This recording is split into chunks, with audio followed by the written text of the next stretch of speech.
Hey everyone, welcome back to today's live. I hope I'm live. If you are watching, make sure to comment that you're here. You can see me, you can hear me well. Um, let's just wait for the comments. And today's topic, what I'm going to cover, is basically about regional Australia. Because of this new 491 visa, there's been so many different questions that people ask me about regional areas, about jobs in regional Australia, about the lifestyle in regional Australia. So I think it is important for me to explain over this video. Okay, so people are here, so which means okay, you can hear and see me well. Hello everyone. So as always, make sure to comment in the comments below whatever questions you've got. I'll do my bit of explanation that I want to give you all in general about regional areas, and then I will definitely answer all the comments. So generally, when we talk about regional Australia, I think there is a misconception. People think there's going to be a huge difference between metropolitan cities like Melbourne, Sydney, and regional areas are going to be like village, or because in India there is a huge difference between metro cities like Chennai, Mumbai, Bangalore, and if you take the smaller cities and smaller towns, the lifestyle opportunities and everything is going to be so different. So I think we have that perception. I had that perception, and people told me such unacceptable things about Darwin before I moved in, and eventually it is not true. And again, it comes to personal choices. I might like something, you might not like something, but in a general opinion, what I can say is whole of Australia is regional, okay, as per the immigration new definition of regional areas, which makes it easier.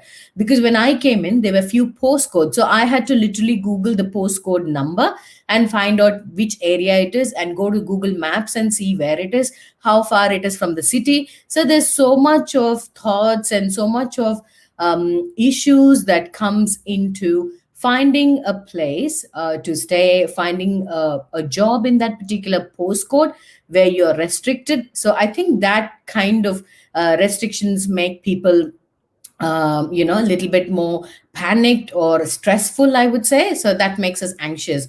But if you think, except Melbourne city limits, except Sydney city limits and Brisbane, every whole of Australia is regional. Okay. So the opportunities, you can't say, people ask me, I am a software engineer, and how is the software engineering jobs in Adelaide or Darwin or, anywhere? So there is no one definite answer to it. Okay. To be very honest, it depends on the time that you apply. It depends because every state has some limitations based on the climatic changes. Like I said, Darwin, for example, after September and October during the wet season, half of the market, the retail businesses, they shut.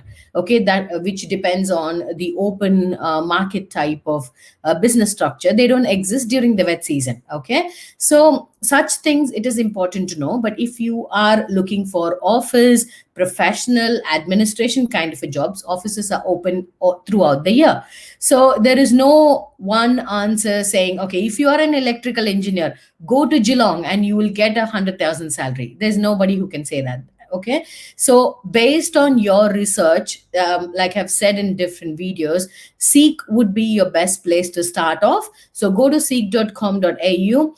Choose a particular city or a state. You can choose entire Queensland, entire Victoria, entire New South Wales, and put your occupation name on it. But there are a lot of chances your job might be called differently here. Okay, so you would be called as a project manager, you would be called as a technical analyst instead of a business analyst, or something related to sales. So the terminology might be different, so it's up to you to do your homework and find out. So there are a lot of us who don't know stuff, or who do not want to know stuff, because we are simply trained to just walk into an office and speak to some consultant, speak to somebody, and get information. That's how we are trained. That's how even I'm trained. So there's nothing like, even asking the route. For example, in India, we'll just drive on the road, ask some auto person or someone on the road, and they will guide you to that place. So everything here is DIY. So you have to learn to do it yourself. And a little bit of homework definitely helps, even if you're going to a consultant. So if you're going to a consultant, pay them money to get your visa done. There's nothing wrong about it. But if you go without any knowledge, without any basic idea, even about the words that are used in immigration, like skill assessment, okay, about the subclass number 491 or 489 or 191, whatever. So those basic homework and research definitely helps. Okay, so that's the general thing about regional Australia. There is not much of a drastic difference, other than, I personally find the difference being the traffic, okay, and the commutation, the stress and the effort it takes to get from one place to another is huge in the cities. And in regional areas, it's a little bit relaxed. Okay, you can get to wherever you want pretty easily, without much stress, without much traffic. And the jobs, again, it depends on what occupation you are and how much it is available. So if you're taking mining, for example, most of the regional areas are pretty much, you can't have a mining in the city. So obviously they're going to be in the regional areas, and the pay is going to be really high. So the regional areas always have an advantage of having a higher pay cycle. Say, for example, if you are a school teacher in the city, you're applying for a school job in the city, the pay rate and the package and the other what do you call, the add-on benefits that you get would be much higher if you opt to work in a regional area. Okay, the reason being, you don't have enough resources in regional area, and if you're willing to put yourself out there in the regional area, obviously you get perks like additional salary benefits and extra salary, a higher salary package and stuff like that. So the compromise that you do for compromising on a city lifestyle is a higher pay package. Darwin, for example, has a higher national pay rate compared to the other cities in any job. And even in tax benefits, you've got much higher tax benefits in Darwin. NT has got a specific regional area benefits that every family can claim.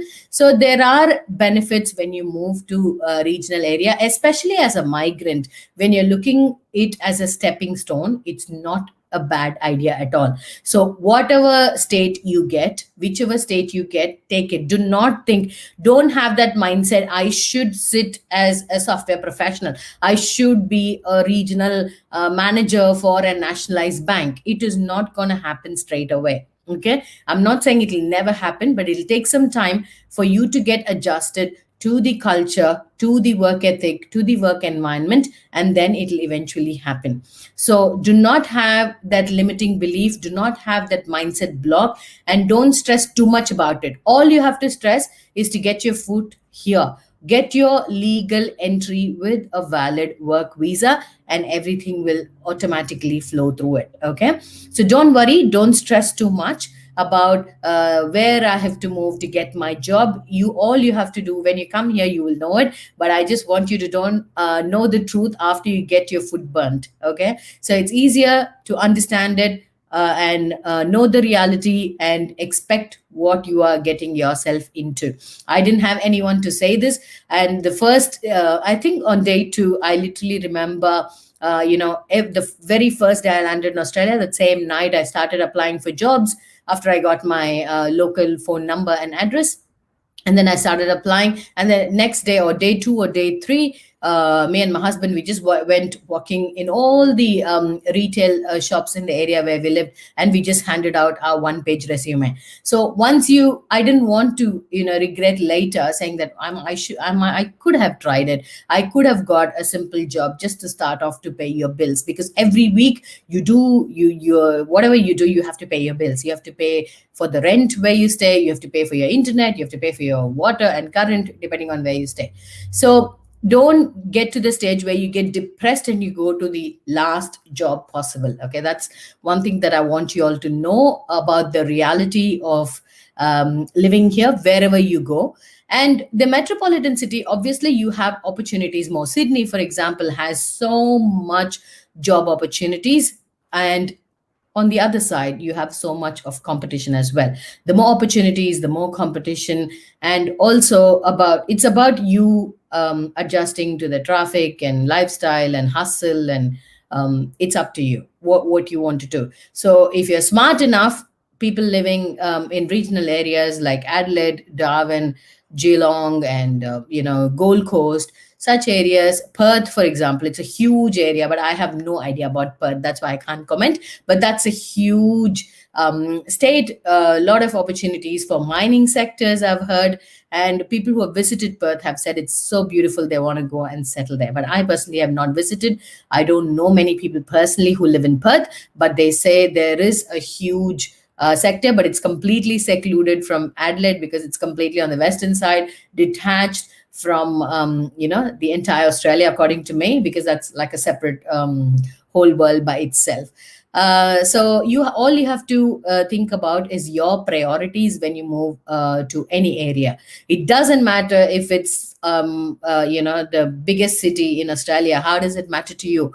All it matters is your job. You're going to live in a small apartment or your own house, small house. So it being the biggest city or you living in a smaller city doesn't matter. So what are your priorities? Okay, so you have to prioritize. So if you're looking at raising your children within your control, okay, raising your family that you have control over, that is more likely to happen in a regional area. For example, regional New South Wales, when I did my research, when I wanted to move, when I was doing my research about different regional areas, regional New South Wales is something that I found literally very hard to find employment, because even Blue Mountains and Wollongong, it was not even under the regional area postcode, which means it was really at a very far distance from the city. And the suburbs that were listed under regional New South Wales were not much employable, according to me. I could be wrong, but that was my research that I found, that I did not want to apply for regional New South Wales. So everyone has their own priorities, and I can only give you directions and my personal experience. It's not like you just Google and say something. So that's why I'm being honest. I have no idea about Perth or Western Australia and regional New South Wales. This is my understanding. Gold Coast is so beautiful. I've transited to Brisbane. I've just gone out for shopping, but Gold Coast is one of my most pending place to visit. And now it's regional. It's beautiful along the coast. If you are especially in hospitality, tourism, and such service-related industries, Gold Coast would be a beautiful place to live. Once you start coming here, you get that relaxed lifestyle. You tend to prefer that more over running and making money. But again, that comes to a personal choice. So if you want to settle down, I wanted to build my house, a beach facing property near Gold Coast and settle. But eventually I found my foot here in Adelaide. But there's always a chance. It's not like, our parents' generation or the typical Indian culture of buying a house and settling there till you retire. Here, buying a property is like you buy a property at that particular point of time based on your income, based on how much you can afford, but you use that property as an equity to move to a bigger property. So, easily, if you plan your finances well, you can easily own 2 or 3 properties in Australia. I will do a separate video about it. Because that's, most of the Indians, or Asians in general have elevated the real estate market here, because for us, buying a home and having our own house is more of an identity, and because of which so many migrants own houses here, and the real estate market is pretty high. Even Corona has not impacted that particular sector, and because the stock market crashed, everybody started investing in properties, and the real estate is really doing very well. Now, how do you choose the regional area? Like I said, these general factors about what do you need, and which one. For me, I wanted a state which didn't have the postcode restriction. Should not stress about a particular postcode, and that will be too much of a sweat for me personally. So I wanted a state which didn't have restriction. For example, South Australia, Adelaide, completely regional. NT, completely regional. Okay, so if you're looking for something like that, then choose Western Australia, completely regional. Queensland, you could choose Gold Coast and other postcodes. And then New South Wales and Victoria, of course, you have limitations to the metro city borders. So if you just go to Google Maps and type the regional area of Victoria or New South Wales, it should show you the marking of the zone that is zoned as the city limits, and the zone that is regional. So I think that should be a good starting point for people who have not yet decided the state that they are moving to. And the reason I'm pushing more for 491 visa, this is very important, I believe. And I think I explained this in my Tamil video, but I missed that in my previous English video. So many people ask me, should I apply for 189? Should I apply for 190? Should I apply for 491? So the simple logic, or the simple reason being, if you are coming here on a permanent resident visa like 189, the government is obliged to give you benefits of a permanent resident straight away, or for childcare and stuff, it's 1 year from the grant.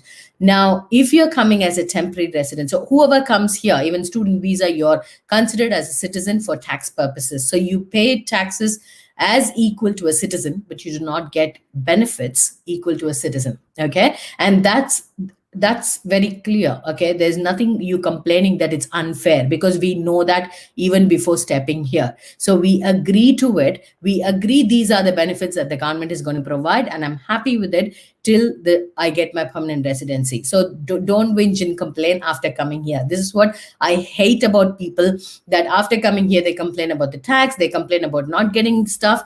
But I'm like, you know it. Okay, it is not that they told you that they will offer, and after coming here they're cheating on you. No, they were very clear with the benefits the visa is entitled to, and you know it. If you don't know it, that's the person's mistake. Okay, so please understand this concept clearly. So if you're coming here on a 491, and you're very blessed that you have freedom of movement. Okay, you can move to any regional states without any restriction, without asking permission, and you have entitlement to Medicare facilities. Okay, so Medicare, I didn't have it when I came here. 489 didn't have Medicare. So with 2 children, we moved, we took private insurance, and we had to literally get scared getting injured or anything, because it's very expensive. Medical stuff is hugely expensive here. Even if you have Medicare, dental is not covered. There are a few things that are not covered. You still pay out of your pocket. So medical is a huge expense here. But once you get here, you get used to the lifestyle, you get used to the system. Or we complain, we whinge, we cry, we get angry, whatever. Okay, that's a different story. But 491 entitles you to Medicare, which is a very good thing, especially if you're moving with little children. Now, the only thing that you don't get is childcare. Okay, so I've told this many times in different occasions. Now, when you're moving here, these are the benefits that you're entitled to. So imagine, okay, the government has 2 options: either to give you a direct visa and give you all the entitlements of a permanent resident. For example, right now, if you've lost job during Corona period, the government is paying the permanent residents and citizens, whoever is eligible, some schemes like job keeper, job seeker, job keeper, and job maker for businesses and stuff like that. So you will be entitled. But if you're on a temporary resident visa like 489 and 491, you're not entitled to it. Okay, so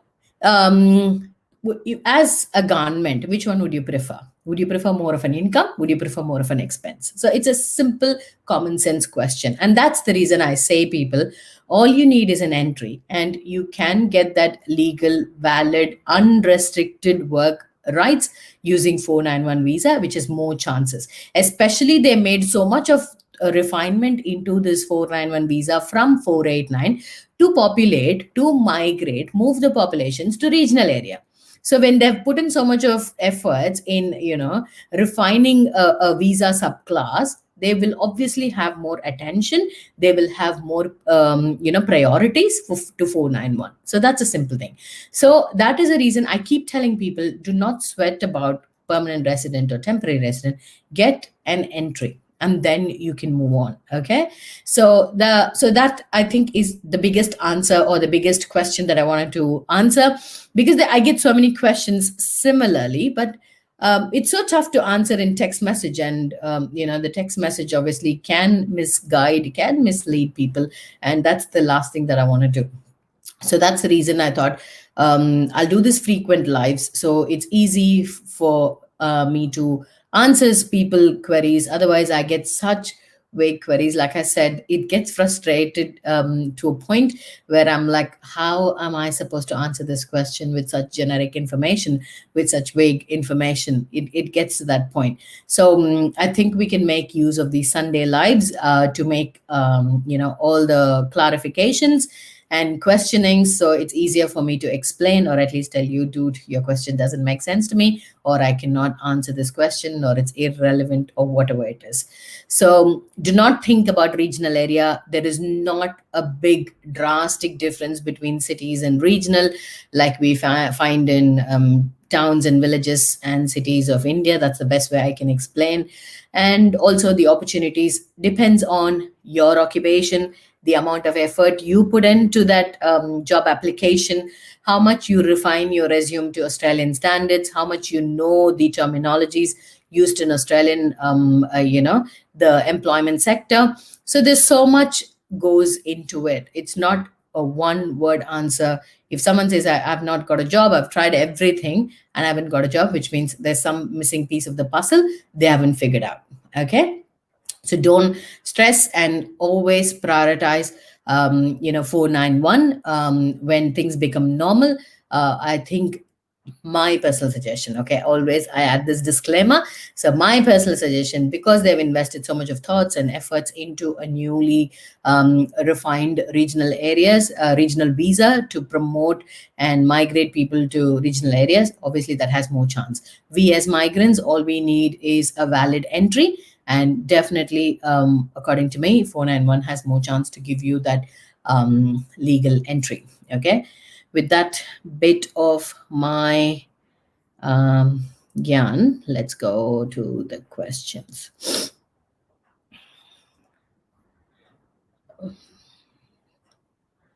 Okay. 190 pros and cons. Like I said now, what is the procedure to become primary teacher in Australia, already holding B.Ed degree? So 190, like I explained, that is the major pros and cons, I feel. So you, again, it's a regional sponsored visa, but it'll give you a permanent resident status. If you see 190 or 491, obviously the point system is different. And 491, depending on your individual situation, the point system might be different. And also for primary teacher, I think I've got a separate video, but there's one more pending that I have in mind about the complete information other than the AITSL registration.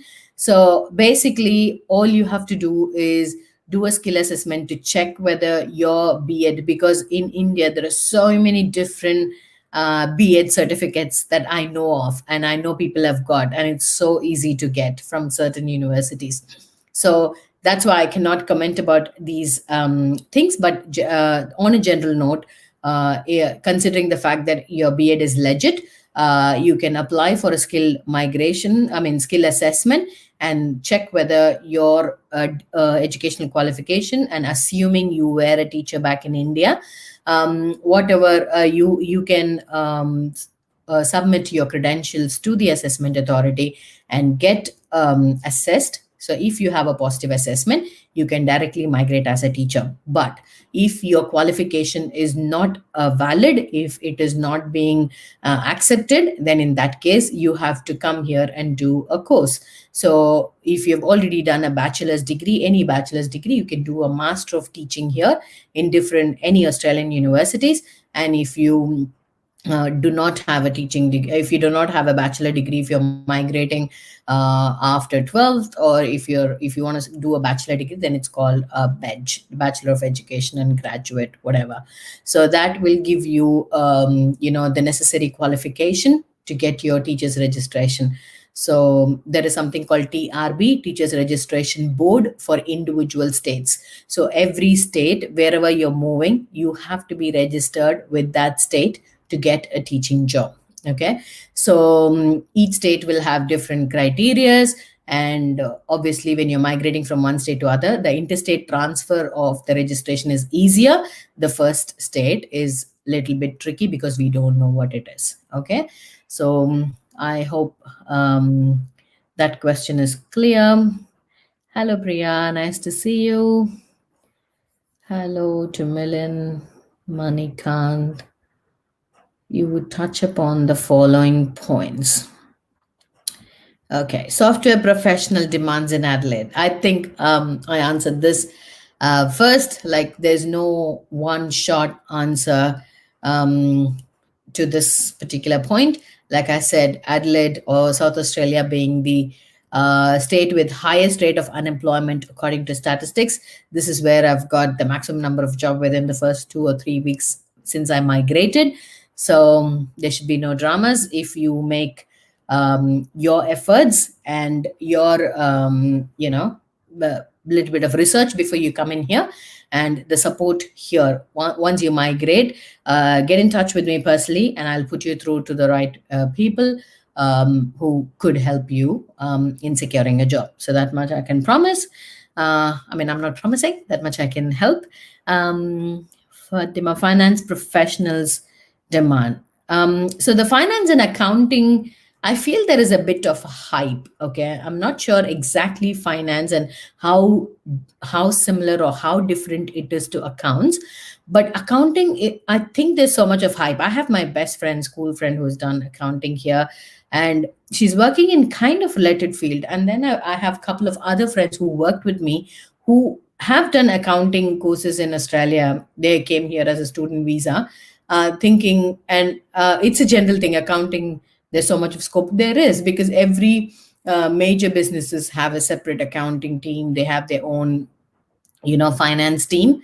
But the chance of cracking the market in finance and accounting, I could be wrong, but my personal thing is there seems to be a lot of demand, but I don't know if the migrants do not have the right qualification or the Australian qualification, Australian knowledge of the software. Say, for example, they use, I think, Zero or some accounting software in most of the firms, or some firms have some accounting and finance software licenses. So you're not expected to know them, but at least one accounting software you would be expected to know. So like the basic, and then you can get trained. Every organization gives you a training before you join for a job, so they'll train you. So like I said, all they need is a good work ethic, and they will train you in the appropriate technical skills. So there seems to be a lot of demand, or at least people think there's a lot of demand, but cracking the market initially, I think it takes time. So that's my genuine answer. I wouldn't say there's no demand. There is a lot of demand, and I think migrants find it little hard to crack that sector. But I've seen my friends, so many people are in the banking sector, and they're doing very well. But it took them time. There's one person who joined as a teller with bank, and then she's now working with the data security team, which is like really good. So I think it's up to you how smart you are. Get an entry, and then you move your weight forward. Uh, Mechanist meaning in Australia. Uh, Mechanist, I would assume to do more with metal machinist trading kind of role. So check the TRA website, Trade Recognition Australia. So even if you have an engineering degree, this is one thing that I wanted to tell people. Don't fear or don't have the limitation to downgrade yourself from Engineers Australia skill assessment to TRA. TRA is much simpler. It'll give you, less credentials because you're considered as a tradie, the trades, the labor kind of a role. But see, whatever you're migrating to, all you need is an entry. There is no crown on your head because you move with an Engineers Australia skill migration, if that makes sense. So TRA has more possibilities and more, easy way of assessment compared to Engineers Australia. So metal machinist, I've got my few friends working here, and that field in any state, there is a lot of demand. There's a lot of industries here, especially with the mining and people suppliers for the mining industry and stuff like that. So I've heard very good reviews and very good comments about people working in that particular field. So I think that's a good field. With the recent changes in SA immigration, is it possible for offshore applicant to apply from overseas? No. They have clearly mentioned the priority would be given for onshore applications because there is no way. They are recruiting for few critical and primary industries. And because of the travel ban, they know they cannot have people from overseas. So there's no point in offering someone a visa or an offer or an invitation to someone offshore. So they've clearly mentioned they can't say no. That's why they use such words. So you have to learn to read between the lines when you come to Australia. So every word, there'll be a very, it's very interesting when you apply for jobs, you will get emails, rejection emails. They would draft the words of those emails so beautifully.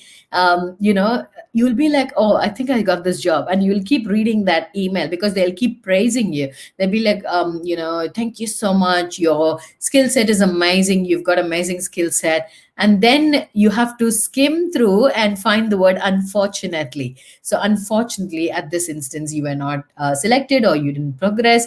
You know what I mean? So you have to learn to read between the lines. So that's why it's very clear that it's only for onshore applicants. All right. So we applied for visa in October 19 under 48 and are still waiting for a response. I'm not sure under 489 because I don't know if it would have allowed you to apply in October because the visa got seized in September, if I'm not wrong. So I don't know the answer to it. My assumption would be it wouldn't allow you to, or probably you'd have got an invitation and then you applied for your visa. In that case, probably you should just wait. Because of the travel ban, all the offshore applications are currently on hold without any outcome, or they are processing very slowly. So all we have to do is just wait. So visa process will be delayed, or is there a chance of not getting visa at all for applicants? No, there's no way that you will not get an answer. Okay, you will get an answer. It'll be a yes or a no. I can't say you will get a yes. I can't say you'll get a no, but you will get an answer once your application is submitted. So, but we don't know when. There's no timeline for visas for the offshore applicants because of the travel ban and the crazy situation that this damn COVID has put us in. Can we register businesses in temporary residence? Yes, you can. So even if you are driving Uber, if you're doing Uber Eats or Uber Taxi, or if you have your own business, if you're doing freelancing, you have to register an Australian business number, which is a very, very straightforward process. And you can do it. Doesn't restrict you from doing this thing. So you could do it. I did it when I came in 2016. I've got my Australian business, which is active till today. So you should be able to do it. With the PR in hand, why did you settle down in Adelaide and not Sydney and Melbourne, which got a lot of opportunities? You give me $10 million, I will not move to Sydney and Melbourne. I told you in so many videos because I like this quiet kind of a lifestyle. I've ran and the busy lifestyle in Chennai for all my life. And I didn't want to do the same thing here. The reason I moved here is I wanted a relaxed lifestyle for me and a relaxed, nice lifestyle for my children. Lot of opportunities means lot of unwanted exposure for kids as well, especially when you're moving with children. If you have boys, drugs is something very, very common here, and which we have to monitor kids, the boys or girls they go out with. And my children are still little, they are 9, 10, and 9 and 5, but still I think I am that person, who's more very scared parent, I should say. I'm bold as an independent woman, but as a mother, I'm very scared, and I tend to protect my children more than I should confess. So yeah, so you will have more control over things, not more exposure to children to unnecessary stuff. When you move to big cities, if you're having a girls, then obviously, because there are certain things here that are part of the culture that we have no control over. For example, they have something called schoolies, where all the school children, I think when they finish their 12th or something, they celebrate. The entire city or the entire state's kids come and gather, and there are so many things that happen in that schoolies thing, and you can't say no to your children for attending that. You can, but again, it's more like they become independent when they grow as teens and stuff like that. And I got the job I want in Adelaide, to be honest, for your question. So I didn't want something better. And yeah, I wanted things to be under my control, and I didn't want to be controlled by the city bus. I didn't want more opportunities. I will not be doing a full-time job after next year. So yeah, I have my plan in place, and for my life, Adelaide suited, and I'm settled happily here, except for the bloody dry heat. Otherwise, Adelaide is just beautiful. Educational transcript required for what? If you can specify. For assessment, yes. For visa, yes. So educational transcripts, so instead of your certificates, transcript is more like they give for overseas universities, so they understand it's given in terms of CPAs other than grades and marks. So yes, so that's the answer to your question, Sashikan. 53,900 required for 491. I was expecting this question, but I'm glad you asked. But nobody knows the answer. But the assumption is that 53,900 is more of a gross pay that you get. And like I said, this factor will come into picture only from November 2022, when people start applying for 191. So till then, even they will not know, to be honest. That's a secret we should keep. So even they have no idea. There could be little flexibilities, there could be little tweaks, there could be little issues. But as of now, let's assume it's including super and the gross amount. Okay, so to be on the safer side. Tell something about Darwin. Please ask something specific about Darwin. I've got so many videos. The very first video I shot on December 9th, I just decided to start a YouTube channel. So random. There was no plans. I just washed my face. Night 11:30, I started recording that video. And that's the very first video. I didn't even see that video once, and I just uploaded it. It was from my old phone, the Google phone. And I just uploaded from my phone. And, and that's like one of my top performing video, because that's been honest, like everything out of Darwin is there in that video. So I would definitely recommend you to check out that video. And there are other videos that I've done which will explain better about Darwin. I think I missed the comment. Okay, which state is best suitable for an offshore applicant, occupation ICT professional to get a nomination? Like I said, whichever state has listed it on the skilled occupation list, that's your best state. Just get into this country. You can move wherever you want, or whichever state you feel is the best. Please, what is really happening to offshore applications, especially for those that have submitted EOI? Do you think offshore applicants still have hope? Yes. I don't want to break your hope, but I don't want to give you false hopes. But everyone who has submitted, EOI, no, everyone does not get a response. Only the ones that are through will get an invitation. But there's been a delay in the invitation because of they haven't figured out the financial budget allocations. Probably September, we should know some information about it. And October, we will get the new occupation list. So don't lose your hopes, Osho, and let's hope we get some good news soon.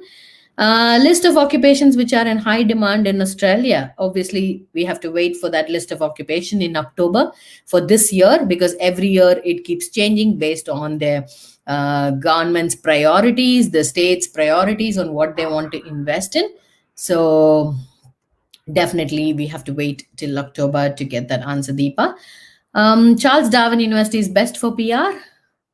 I don't know, but that's the only university in NT in Darwin. So if you are moving as a student and then migrating to PR, yes, that's the only university there. I mean, there is Bachelor University in the Catherine, and there's one campus in Alice Springs. But yeah, precisely your answer. If your target is NT and student visa pathway, then CDU is only. I think I sent you an email regarding this, Millen, and that's the answer to your question. Yes. I have my application already in queue from last year's October for 489. Could you please speak something about its processing time? I cannot, unfortunately, because nobody knows the answer to it. So I know there were a few 489 that was issued recently, so which means they are starting to process.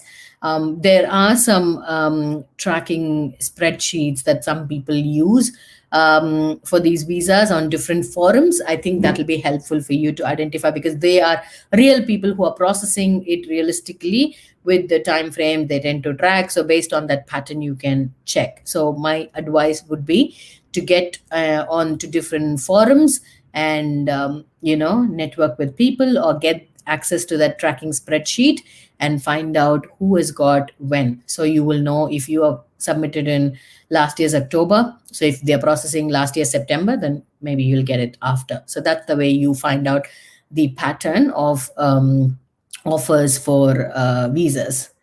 How much charges are applied for skill assessment from registered Australian agent? Skill assessment, you don't need an Australian agent, registered agent to apply.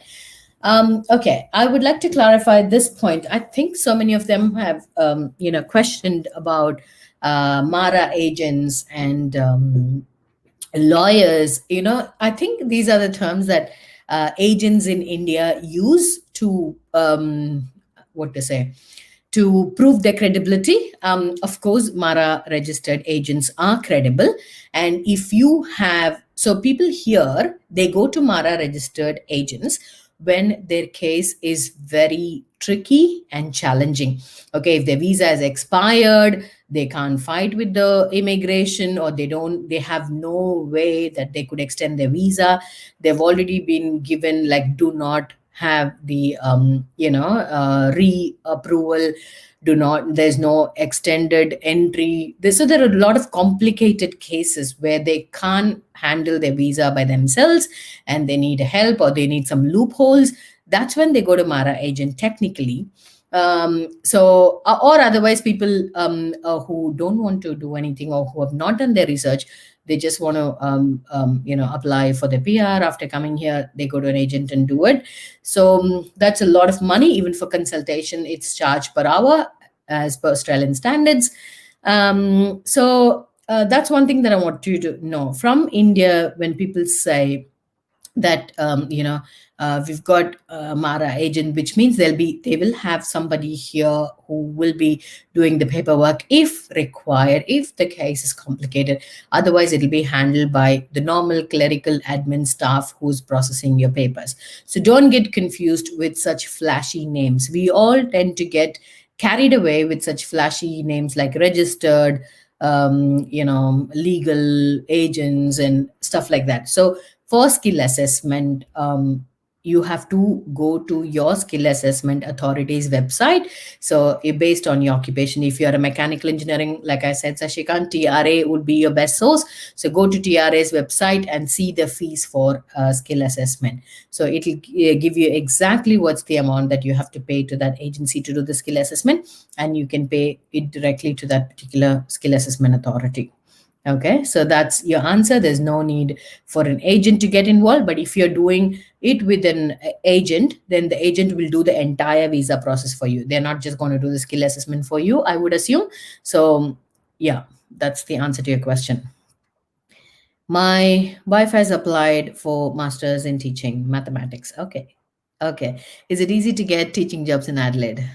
Okay, it's easy to get jobs anywhere in Australia for teaching job, but I should say you might not get a permanent or a part-time job straight away. To understand the teaching culture is so different here. The way of teaching is so different here. So you would get more like a relief teaching or a casual teaching. So relief teaching is, so if I'm a teacher, if I'm a full-time teacher in my school, yeah, and if I'm sick, I can't say another teacher to replace. So they will have someone called relief teachers who will be notified on that day. Okay, today in this school, there is a position, so you'll be taking over that whole day or half day, depending on the condition. So you will be paid for that one day or half day. So the relief teaching pay is good, but the hours are not guaranteed. So relief teaching is a good place to start off with. But because you're doing your teaching course here, you will be given internship as part of the masters of teaching. So you'll be undergoing 6-week blocks of teaching training with different schools. So make sure when you choose that school, when you're applying for that master of teaching course, you can discuss with your placement cell and decide about internships. So when you do that internship, make sure you're doing in a school where you want to work, because when they like you, they definitely give you an opportunity. So choose a school that's closer to where you live, or a school that you have in mind, and then you can organize the placement internship. So it's easier for you because they know you. If they know you're skilled, then definitely they will not want to lose you. Okay, so that's a good starting point. I'm so happy for this teaching job. Jatin, how costly Darwin City? So it's pretty much Darwin. I would say, instead of saying the cost, there's not much expenditure because there's not much shopping to do if you're a shopaholic, and there's not many places where you can go and spend lavishly. So you will save a lot of money, which I think explains it. And the pay rate is pretty good compared to the other states.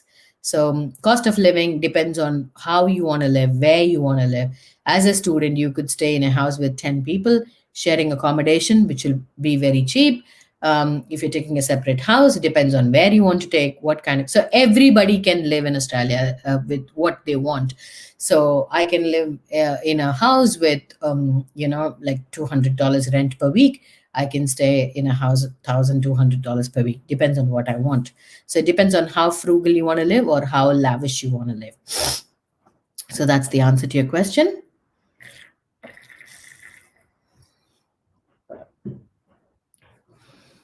What is the onshore PR process time when we apply for PR after landing in Australia independent visa?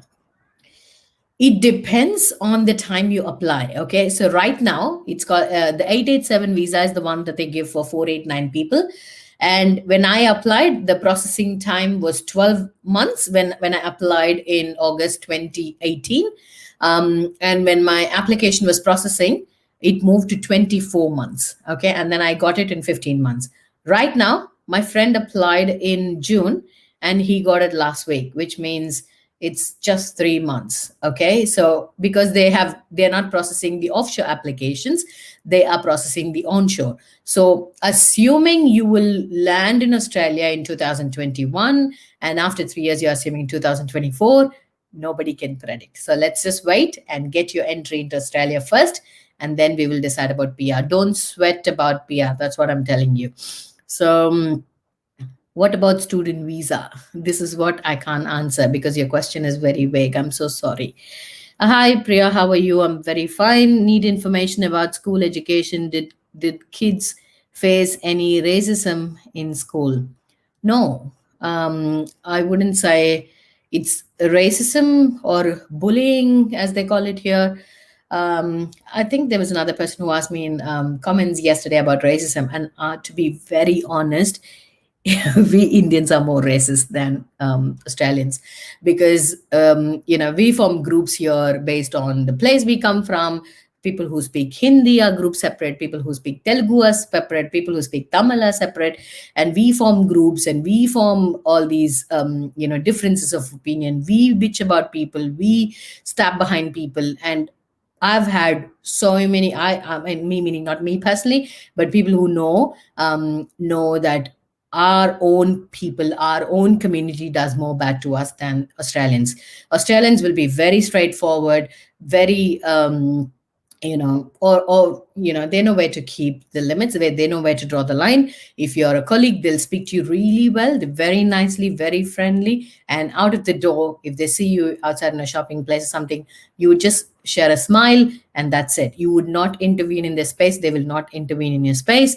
And it's a pretty decent diplomatic relationship. Okay, so kids do not face much of a racism as far as I know, and if it does happen, you can definitely raise it to the teacher or the management, and they take things really strict if you're being discriminated and when you feel it. And I think most of the Asians use that as a weapon to threaten people as well. Once they come here, they'll be like, I feel I'm being discriminated, I feel I'm being treated differently. So there's no racism in schools.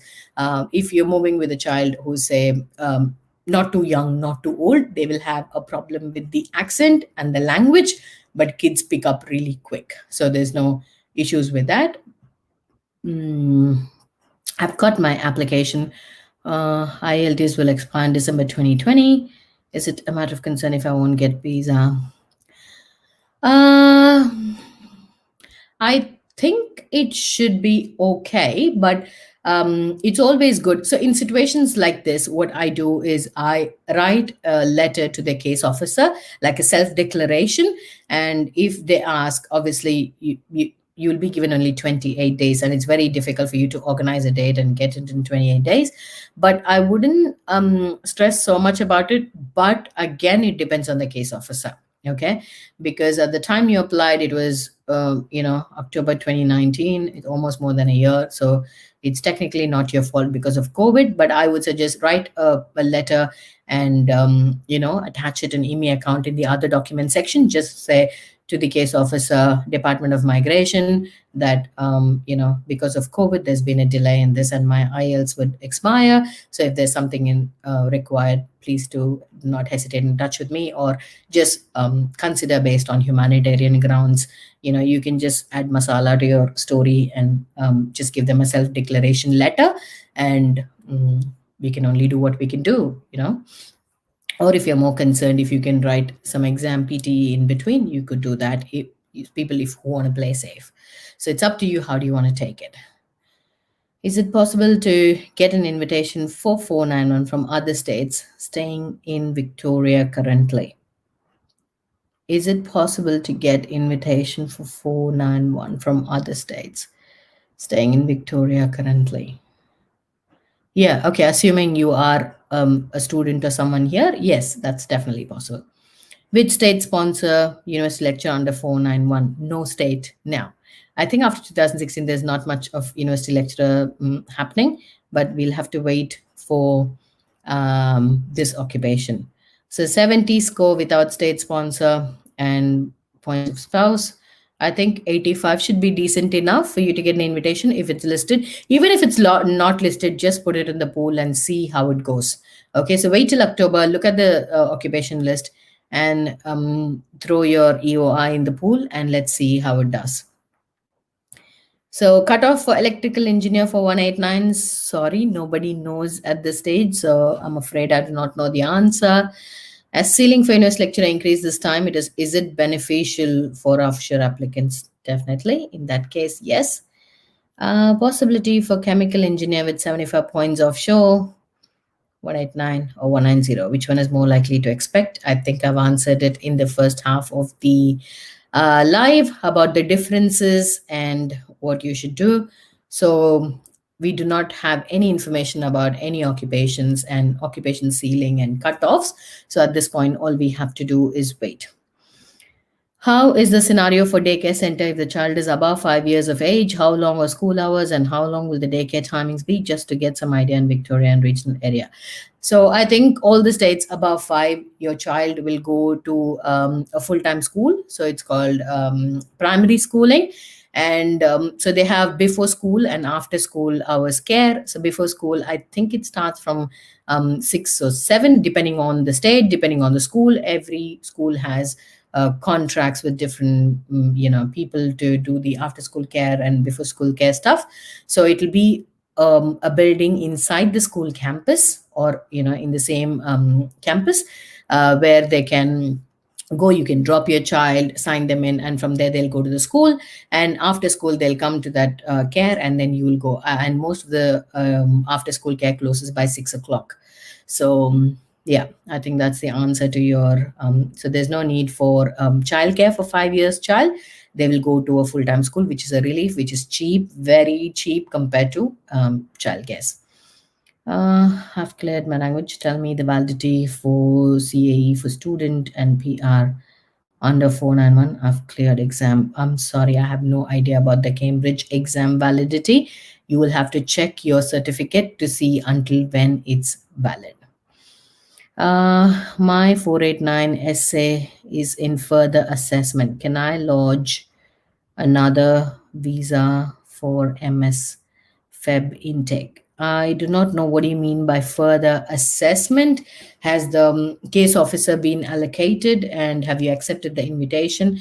In that case, I'm afraid you cannot do that. But otherwise, you're free to apply for another student visa and come, because that would be the quickest way to reach here. But the price you pay for that is higher. We covered about this topic in last week's live.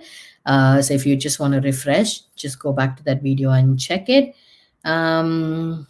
Yeah, so again, the next question is job demand for computer network and systems engineer in 491. So nobody has answered to a specific occupation code in a particular state. People who are promising, okay, you're a mechanical engineer, go to Victoria, you will get 100,000 salary. That's fake. Okay, so do your bit of research on yourself, and I think that should be the best way to moving forward. So I think Vishnuvardhan, I've already answered this question, that South Australia, you have to do your research and find out, depends on when you're coming, and your application, how much you change your cover letter. It's not like one cover letter, one resume you can flick to all the jobs, which is what traditionally we are used to doing. And that's why I did another separate video, how to what are the main documents that you need before your first job, what you will be expected to have. It's all about knowing the culture here. Okay, so if your occupation demands some certificates and licenses, it's better for you to get those certificates and licenses, a local reference, for example. So specifically the references will be classified as personal references, professional references. So it's good that you know and understand these terminologies before you come here. Forget about the job demand, forget about the thing. All you need is an entry. Okay, so the job, it'll automatically flow through once you get an invitation and you've applied for your visa. That's when you start researching about jobs, and you start. I applied for different universities from India, and all they said was, once you come, we would definitely like I said, you will get flashy replies saying that, oh, we really appreciate your interest in applying for the position. However, we do consider onshore applicants, so once you come here, you can apply based on the occupation that's been advertised. Okay, so all I want you to know is ICT security specialist might be called something different here. Say data security specialist. Even they don't even say data. It looks very different. I mean, it took me time to say things like data, and Australian, the typical Australian English is very, very hard, thick accent that it'll take time for most of us to understand. Okay, so initially you'll just be like listening, what did he say, what did he say? So there's I mean, I just can't be this funny person doing videos, but I wish I could do such funny Australian slangs and different terminologies that only They don't even say Australia. They say Straya. Okay, Straya, mate. That's how they say it. Okay, it's like it's just Australia, mate. And it took so long for us to figure out these words and the way they pronounce it. It's very, very. It's a whole different world. And if you like it, if you're an easygoing person like me, you would just love it. There's no regret. You will not want to go back. Trust me. This is the best decision I have taken, and that's a reason with so much of joy and so much of happiness, the goodness that has happened to me in my life after moving here, which might not be the case for so many people. It's definitely worth taking that effort. Okay. So ICT security specialist, please check. I think the other questions, we are running out of time. Education for kids is free on 491. Yes, we discussed about schooling in last week's YouTube live. Amar, I would definitely recommend you to go back to that, because we have spoken so much about schools and educations and schooling systems and different states and stuff like that. Okay. So yeah, Rahul, I would say the same, all about working parents with children we covered in last week. So I guess I thank all of you so much for your time, and I wish it was useful in you listening to regional areas. And if you have any questions, please post in the comments, and I will definitely get back to you when I get to it. And I will see you all next week. I will post the timing, and then I'll see you all next week. Okay. Thank you so much. Stay well till then. Stay safe till then.